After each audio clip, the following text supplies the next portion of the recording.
Okay, this is 7.4 parts of an expression. The book has just jumps right into it. I wanted to go through some definitions and terms like that. So we are talking about the parts of an expression. Okay, so some of the parts are operations: addition, subtraction, multiplication, and division.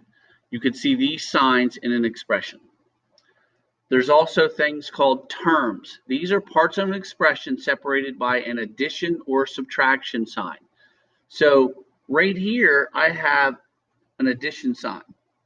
So 8 and 2r, there are two terms.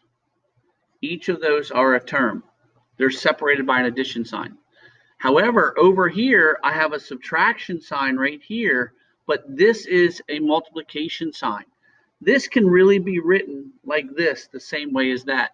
So together, this is one term, and this is a term. So this has two terms also. Okay, notice this is separated by an addition or subtraction sign, not a multiplication sign. Here, I have this subtraction sign, and I have the number 11, so that's one term.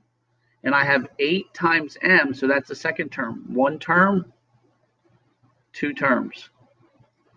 Second term, so altogether there are two terms. Subtraction is separating those things. Okay, here I have 6 times b. Notice, this is a multiplication sign. So together, this is one term. You might see this written as 6b, so that might look different. But up here, you have to know that means multiply, and it's only addition or subtraction signs. Another example here, this is the same as this, but it's written like a fraction. 72 divided by j. Well, they're not divided by addition or subtraction, so that's one term. 81 divided by d, that's one term. It's separated by a division sign, not addition or subtraction. Okay, addition sign, addition sign. So here is a term, here is a term, and here is a term, because they're all separated by addition signs. There's 3 terms. Okay, 1, 2, 3. So these are terms. They're separated by an addition or subtraction sign. I actually have this stapled together backwards.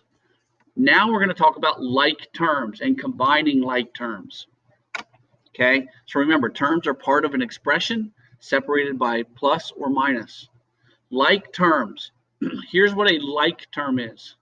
These are terms. Like terms are terms whose variables and exponents are exactly the same. So here's a term, 14a squared plus 7a squared. Notice they both have the variable a, so it checks that off. And they both have the exponent 2.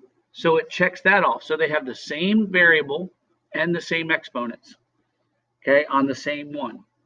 Okay, so these are like terms. I could combine those, as we'll see later on.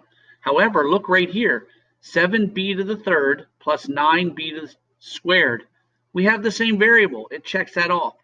But this has a 3 for the b. This has a 2. So this is not like terms because the exponents are different. This has a 3 on the b, this has a 2 on the b. Okay, so let's take a look at this one. This one, we have 8c to the third plus 9p to the third. Okay, well, we got the same exponent. We checked that off. But this has a c and this has a p. They have a different variable. So these are not like terms. Okay, so keeping it simple, here's the practice for this. Combining the like terms. So there is something a little tricky in this one. The very first one, which I don't really want to get into right now. You have to use your calculator to do all that.